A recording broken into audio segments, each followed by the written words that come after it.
नमस्कार साथियों, इस वीडियो में हम सीखने के प्रकारों के बारे में जानेंगे। पिछले वीडियो में हमने आपको सीखना क्या है यानी कि अधिगम क्या है इसके बारे में बताया था और अधिगम तथा परिपक्वन में अंतर भी हमने समझा था। तो चलिए अब शुरू करते हैं सीखने के प्रकार के बारे में जानना।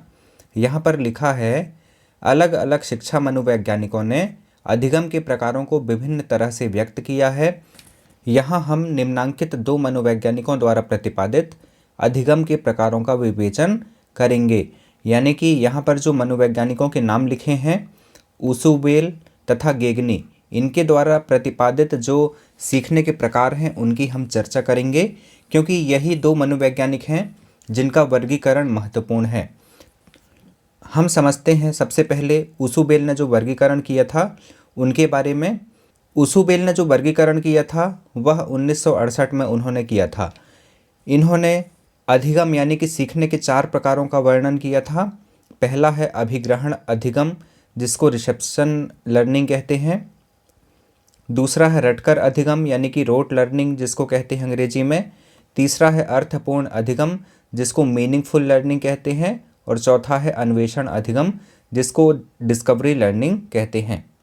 तो इन 4 प्रकारों को ऊसुबेल ने 1968 में प्रतिपादित किया था। अगला जो वर्गीकरण है वह गेगनी द्वारा प्रतिपादित किया गया था 1965 में। इन्होंने सीखने के 8 प्रकारों का विवेचन किया था, जो कि यहाँ पर लिखे हुए हैं। पहला है सांकेतिक अधिगम, जिसको अंग्रेजी में सिग्नल लर्निंग कहते हैं। दूसरा है उद्दीपन अनुक्रिया अधिगम, जिसको स्टिम्युलस रिस्पॉन्स लर्निंग कहते हैं। तीसरा है सरल श्रृंखला का अधिगम, जिसको लर्निंग ऑफ सिंपल चेनिंग कहते हैं। चौथा है शाब्दिक साहचर्य अधिगम, जिसको वर्बल एसोसिएशन लर्निंग कहते हैं। पांचवा है विभेदीकरण अधिगम, जिसको लर्निंग डिस्क्रिमिनेशन कहते हैं। छठवां है संप्रत्यय अधिगम, जिसको कॉन्सेप्ट लर्निंग कहते हैं। सातवां है नियम अधिगम, जिसको रूल लर्निंग कहते हैं। और 8वां प्रकार है समस्या समाधान अधिगम। यहाँ पर समाधान है, समाधान, समस्या समाधान अधिगम, जिसको प्रॉब्लम सॉल्विंग लर्निंग कहते हैं। तो हमने यहाँ पर देखा कि ऊसुबेल ने अधिगम को 4 प्रकारों में विभाजित किया है और गेगनी ने अधिगम को 8 प्रकारों में विभाजित किया है। ऊसुबेल ने यह वर्गीकरण 1968 में दिया था। कब दिया था? 1968 में।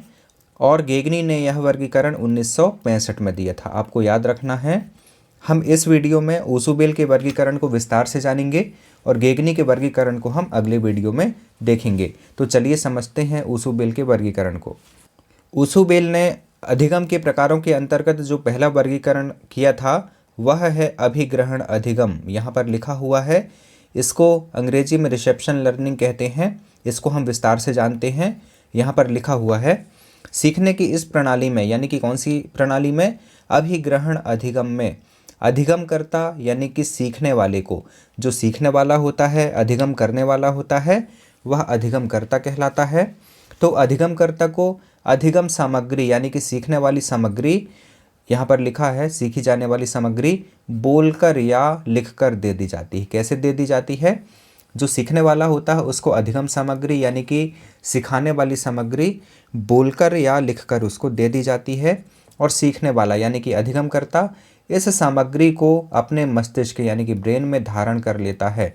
उसको या तो याद कर लेता है या फिर उसको रट लेता है तथा उसे आत्मसात कर लेता है। उससे वो समायोजन स्थापित कर लेता है।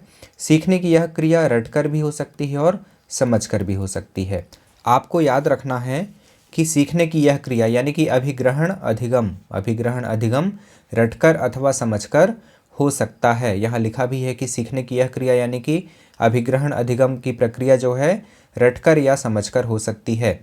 मान लेते हैं प्रश्न आता है कि अभिग्रहण अधिगम की प्रक्रिया किस तरह से होती है। ऑप्शन ए दे देता है रटकर, ऑप्शन बी दे देता है समझकर, ऑप्शन सी रटकर या समझकर, या ऑप्शन डी दे देता है इनमें से कोई नहीं। तो आपको किस में टिक करना होगा, कौन सा सही करना होगा? रटकर अथवा समझकर यह प्रक्रिया हो सकती है। अब अगला जो अधिगम है वह है रटकर अधिगम, जिसको हम रोट लर्निंग कहते हैं। यहाँ पर लिखा है इसके बारे में विस्तार से कि इस प्रकार के सीखने में विद्यार्थी दी हुई सूचना या सामग्री को शब्दशः यानी कि बिल्कुल वैसा ही मनमाने ढंग से उसके अभिप्राय को समझे बिना सीखता है, यानी कि रट लेता है। हम सभी रटने की क्रिया को जानते हैं कि इसमें जो विषय सामग्री है, विषय वस्तु है, उसका आशय भले समझ में ना आए हमें, लेकिन उसको शब्दशः हम याद कर लेते हैं। यह क्रिया जो है रटना कहलाती है और अंग्रेजी में इसको रोट कहते हैं, रोट लर्निंग कहते हैं।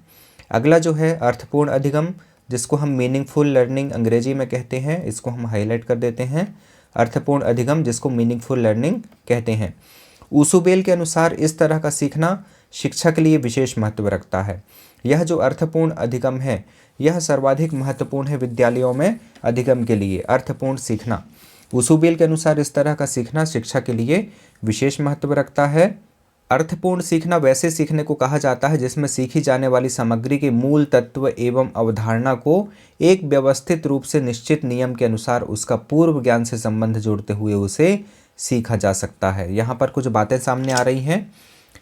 इसमें क्या होता है कि सीखी जाने वाली सामग्री के मूल तत्व एवं अवधारणा, यानी कि जो बेसिक पॉइंट उसके होते हैं, सीखी जाने वाली विषय वस्तु के मूल तत्व एवं जो अवधारणाएं होती हैं उनको एक व्यवस्थित रूप से एक नियम के अनुसार उसको समझा जाता है और उसका संबंध पूर्व ज्ञान से स्थापित किया जाता है। जैसे कि एक उदाहरण लेते हैं। उदाहरण के लिए हम यहाँ मान लेते हैं कि हमें 4 का वर्ग ज्ञात करना है। 4 का वर्ग हमें ज्ञात करना है तो हमें सबसे पहले इसके मूल तत्व एवं अवधारणा को समझना होगा और इसका पूर्व ज्ञान से संबंध स्थापित करना होगा। पूर्व ज्ञान किस तरह का कि 4 का वर्ग यानी 4 गुणा 4 होता है, यह हमें समझना होगा और फिर हम इसका उत्तर ज्ञात कर सकते हैं। तो इस तरह का जो अधिगम होता है वह अर्थपूर्ण अधिगम कहलाता है। अधिगम का जो अगला प्रकार है वह है अन्वेषण अधिगम, जिसको डिस्कवरी लर्निंग हम कहते हैं। यहाँ पर इसके बारे में लिखा हुआ है, पढ़ते हैं।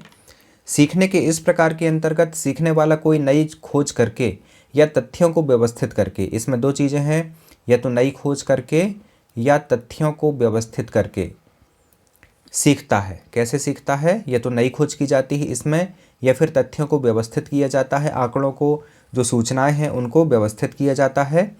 यह नई खोज कोई विचार हो सकता है, कोई सिद्धांत हो सकता है, कोई नियम हो सकता है, कोई तथ्य हो सकता है या कोई सूत्र हो सकता है। ऊसुबेल के अनुसार अन्वेषण सीखना अर्थपूर्ण भी हो सकता है और रटकर भी हो सकता है। आपको ध्यान रखना है कि जो अन्वेषण अधिगम होता है वह ऊसुबेल के अनुसार अर्थपूर्ण भी हो सकता है और रटकर भी हो सकता है। प्रश्न आ सकता है। उदाहरण देखते हैं। मध्य प्रदेश की राजधानी रिक्त स्थान है, यहाँ पर ऐसा लिखा हुआ है। यहाँ पर यदि अधिगमकर्ता ने रटकर याद किया है कि मध्य प्रदेश की राजधानी भोपाल है तो यह रटकर सीखना माना जाएगा। कैसा माना जाएगा? रटकर सीखना माना जाएगा। यदि अधिगमकर्ता ज्ञात तथ्यों को पुनः संगठित कर या नया प्रयोग कर कुछ नया सीखता है अथवा नवीन तथ्यों या नियमों की खोज करता है तो उसे अर्थपूर्ण प्रक्रिया द्वारा अन्वेषण सीखना कहा जाएगा। तो यह आपको समझ में आ गया होगा कि अन्वेषण अधिगम क्या कहलाता है। तो साथियों, हमने इस वीडियो में समझा कि ऊसुबेल ने जो वर्गीकरण किया था उसके अंतर्गत अभिग्रहण अधिगम होता है, रटकर अधिगम होता है, अर्थपूर्ण अधिगम होता है और अन्वेषण अधिगम होता है। इन चारों प्रकार के अधिगम यानी सीखने को हमने यहाँ पर विस्तार से समझा। अगले वीडियो में हम गेगनी के वर्गीकरण को समझेंगे जो कि उन्होंने 1965 में प्रतिपादित किया था, जिसके अंदर जो ये 8 प्रकार के वर्गीकरण हैं ये आते हैं। इस वीडियो में इतना ही। जय हिंद।